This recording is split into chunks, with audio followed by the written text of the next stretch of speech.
Assalamualaikum warahmatullahi wabarakatuh. Perkenalkan, nama saya Larissa Farah Amalia dengan NIM G00230093. Kali ini akan menjelaskan mengenai tiga topik. Topik pertama yaitu mengenai ACL injury dan artikulasi Yogeno. Oke, jadi di sini bicara tentang ACL injury sesuai namanya aja, berarti kan ada cedera di ACL yaitu di anterior cruciate ligament, yaitu yang di sini. Nah, di sini tuh ada artikulasi Yogeno kan. Artikulasi Yogeno itu yang menghubungkan antara os femur sama os tibia. Nah, jadi di artikulasi Yogeno ini itu tuh ada beberapa ligamen yang memperkuat, yaitu di bagian lateral sini itu ada lateral ligamen yang nempel sama fibula. Terus di bagian medialnya ada medial collateral ligamen nempel sama tibia. Terus juga di sisi transversalnya ini ada meniscus medialis sama lateralis. Di bagian tengahnya itu ada ligamen transversus veno. Terus juga di sini ada ligamen patella. Next. Oh ya, tadi juga ada di sini ada epicondylus medial sama lateralnya. Terus bahas tentang muskulus-muskulusnya. Jadi ini di sisi anteriornya yaitu kita bakal bahas tentang quadriceps femoris.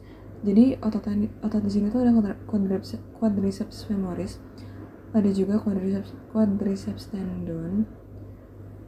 Jadi ototnya ada quadriceps femoris sama hamstring muscle. Tendonnya itu ada quadriceps tendon. Nah, kalau misalnya dilihat dari keseluruhan kaki begini, itu tuh bisa dilihat letaknya quadriceps femoris itu di situ. Nah, quadriceps femoris ini itu ada, kalau misalnya di zoom jadi begini, ada 4 muskulus, yaitu ada rectus femoris, vastus medialis, vastus lateralis, sama vastus intermedius. Nah, ini tuh rectus femorisnya dipotong supaya vastus medialisnya juga bisa kelihatan karena dia di bagian profunda. Jadi ini rectus femoris yang di bagian superficialnya, vastus medialis, vastus intermedius, supaya vastus intermediusnya bisa kelihatan. Vastus intermediusnya di bagian profunda. Terus ya di medial ada vastus medialis, di lateral ada vastus lateralis.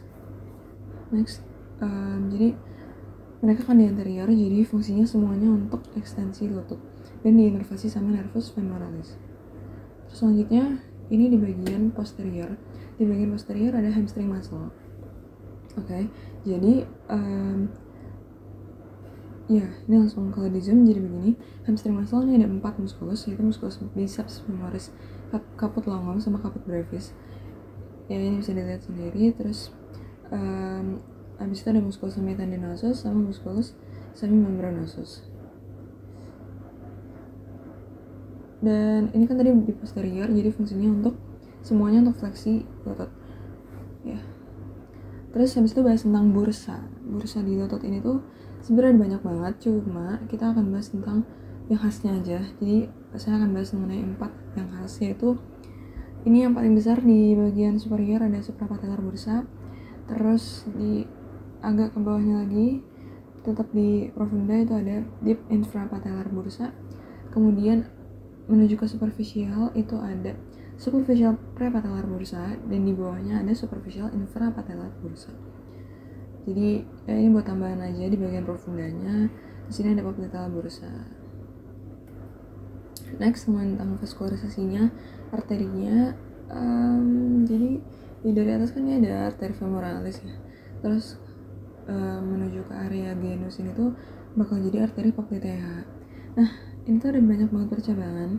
Jadi dari arteri poplitea ini tuh ada bercabang jadi arteri superior lateralis genus, jadi arteri suralis, arteri media genus, arteri inferior lateralis genus, arteri recurrens tibialis posterior, arteri inferior medialis genus, arteri superior medialis genus gitu. Terus ya udah turun yang ke tibialis, jadi arteri tibialis. Terus habis itu kalau bercabang yang di area fibula jadi arteri fibularis. Next, kalau venanya ada yang ngomongin tentang superficial sama profunda. Kalau yang superficial ya udah nih dari bawah ada vena savena parva, vena savena magna juga. Terus dia bakal ke atas itu sama yang tibial fibula, ya udah. Terus habis itu intinya sampai ke regio gena tadi, terus sama akan berubah jadi vena poplitea. Next, bagian profundanya ini sebenarnya sama aja kayak arteri tadi. Jadi ini tuh dari di bawah sini ada vena marginalis medialis, terus bakal naik. Jadi di sini ada vena perforans, terus vena savena magna juga, terus ya udah sampai ke patella, terus dia akan naik lagi sampai atas. Oke, selanjutnya kita akan bahas mengenai plexus brachialis. Jadi sesuai namanya aja, plexus itu artinya anyaman ya. Jadi kalau misalnya ngomongin tentang plexus brachialis, artinya itu merupakan anyaman serat saraf dari C5 sampai T1. Nah, dia tuh ngasih persarafan motorik somatik dan sensorik ke ekstremitas superior, termasuk ke skapula gitu. Nah, langsung aja, next. Oke, jadi ini kita akan bahas mengenai ini dulu ya, kayak pembagiannya sebelum dia sampai ke nervus terminal. Jadi ya kan sebelum dia sampai ke percabangan ininya, nervus terminal, dia kan melalui beberapa tahapan dulu ya, atau intinya dari asalnya tuh gimana gitu. Nah, jadi dari yang area deket sama C5 sampai T1 itu tuh ada yang namanya ramus, atau di sini mungkin ditulis rami anterior ini ya. Jadi di C5, C6, C7, C8, T1 itu ada ramus. Di sini juga bisa dilihat ramus communicans griseus. Nah, dari ramus ini itu akan terbentuk trunkus. Trunkus ini kalau yang dari C5 sama C6 itu bakal jadi trunkus yang superior. Kalau yang dari C7 bakal jadi trunkus medius. Kalau yang C8 sama T1 itu bakal jadi trunkus yang inferior. Nah, selanjutnya dari trunkus tadi, oh ya, ini kalau dilihat dari segi badannya, tadi kan ramus di sini ya. Nah, kalau trunkus tuh waktu udah menjalar nih ke situ. Nah, terus habis dari trunkus, selanjutnya dia akan menjadi divisi-divisi. Nah, divisinya ini tuh ada anterior sama posterior ya. Bisa dilihat di sini. Nah, selanjutnya nggak cuma sampai situ.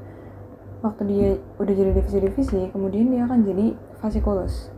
Nah, fasciculus ini sama kayak trunkus dibagi jadi 3, yaitu ada fasciculus yang lateralis, posterior, sama fasciculus yang medialis. Nah, oh ya, ini di sini ini fasciculusnya. Nah, selanjutnya kalau ada sampai fasciculus baru nantinya dia akan jadi nervus terminalis begitu. Coba kita lanjut dulu.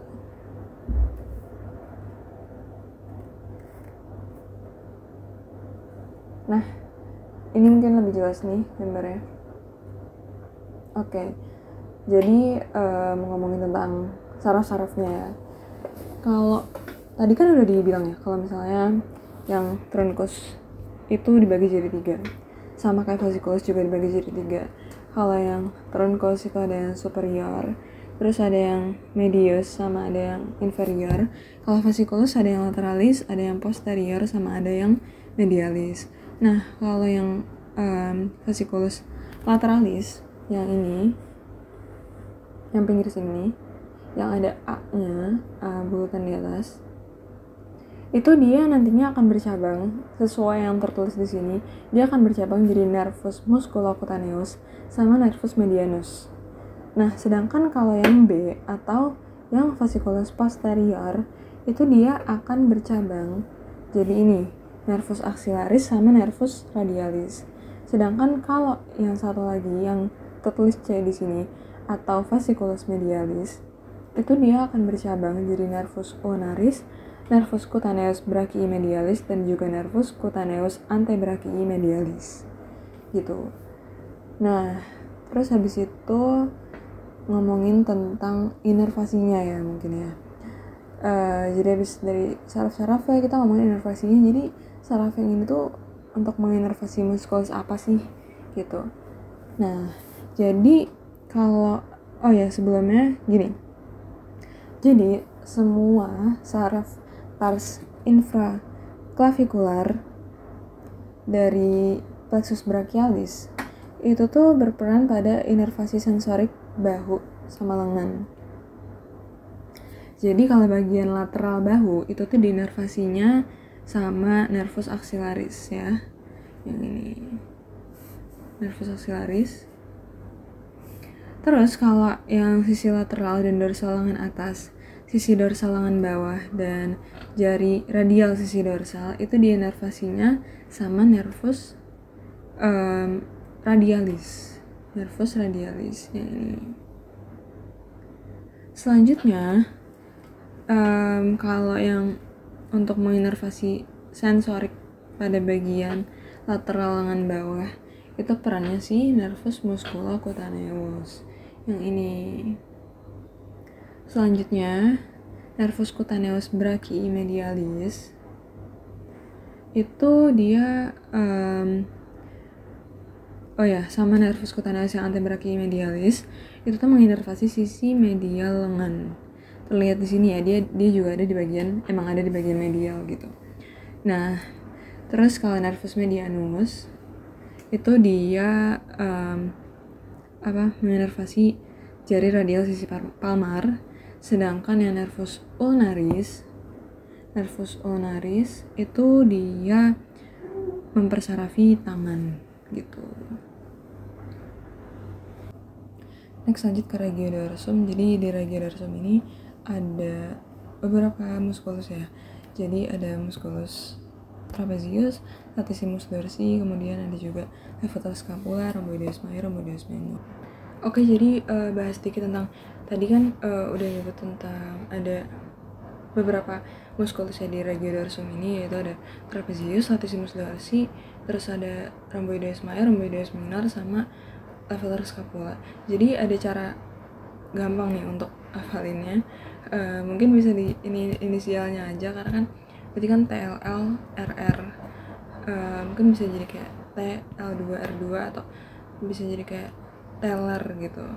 Jadi ya gitu, TLL, RR, Teller. Nah, untuk origo sama insersinya sama inervasinya sebenarnya sebelumnya trapeziusnya ada yang superior, middle sama inferior ya. Sebenarnya untuk origo insersinya itu bisa kira-kira dari gambarnya aja. Jadi untuk origonya yang trapezius ini bisa dilihat dari atas, yaitu dari protuberantia ospitalis externa, kemudian processus spinosus fascia 7 dan seluruh VT sampai bawah. Terus untuk insersianya bisa dilihat dia nempel di sini ya, di clavicula, di spina scapula, sama di acromion. Inervasinya diinervasi sama nervus accessorius. Next yang latissimus dorsi. Di sini origonya yaitu di processus spinosus VT7 sampai 12, spina iliaca dan 4 costa bagian bawah. Dia insersinya di sulcus intertubercularis humeri. Diinervasi sama nervus thoracica. Ini teres major enggak ya? Terus habis itu rhomboideus major, minor, sama levator scapula itu diinervasi sama nervus yang sama, yaitu nervus dorsalis scapula. Nah, untuk rhomboideus major sama minor untuk insersionya tuh kalau bisa dilihat di sini tuh dia sebenarnya nempel di tempat yang sama kurang lebih ya, yaitu di mana, di margo medialis scapula. Nah, kalau untuk origonya itu baru yang beda. Jadi kalau yang mayor itu bisa dilihat di lebih inferior ya, itu dia di VT proses spinosus VT2 sampai VT5. Kalau yang minor persis di atasnya, yaitu di proses spinosus VC7 sampai VT1. Iya, dan VT1. Nah, untuk yang levator scapula bisa dilihat dia dari atas, yaitu dia dari origonya di proses di processus spinosus, processus transversus VC1 sampai 4, dan dia nempel di sebenarnya itu sama di margo medialis scapula juga, cuma lebih tepatnya dia di angulus superiornya gitu. Next, bahas tentang wing scapula. Jadi ya seperti yang terlihat di gambar ya, wing scapula tuh gampangannya ya kayak penunjukan scapula gitu. Nah, intinya itu tuh karena apa? Karena adanya lesi atau cedera di nervus thoracalis longus. Nah, wing scapula ini tuh ada yang medial, ada yang lateral, dan itu tergantung sama border scapulanya. Kalau misalnya border scapula ngarah ke medial, berarti dia medial wing scapula. Kalau ngarah ke lateral ya berarti lateral wing scapula. Nah, tapi yang paling sering terjadi itu yang medialnya juga medial. Terus kenapa sih sebenarnya bisa sampai nonjol tuh? Kenapa? Maksudnya kenapa dengan adanya lesi di nervus thoracalis longus bisa sampai menyebabkan ada penonjolan scapula gini? Jadi, oh ya, ini ngomongin yang medial ya. Nervus thoracalis longus dari C5, C6, C7 itu dia akan menginervasi musculus serratus anterior. Ya seperti yang kita tahu, musculus serratus anterior itu tuh adanya di bagian medial kan. Nah, karena si nervus yang menginervasi aja tuh lesi atau cedera, berarti kan muskulusnya juga akan mengalami kelumpuhan gitu. Sedangkan yang muskulus ini tuh berperan penting banget gitu untuk menopang scapula juga. Nah, jadinya ya karena musculus serratus anteriornya jadi mengalami kelumpuhan, ya udah medial scapular bordernya akan geser dari thoracic cage dan jadi menonjol selama fleksi bahu atau disebut juga elevasi scapula atau wing scapula tadi gitu. Udah kurang lebih begitu aja. Sekian dari saya. Terima kasih, kurang lebihnya mohon maaf. Wassalamualaikum warahmatullahi wabarakatuh.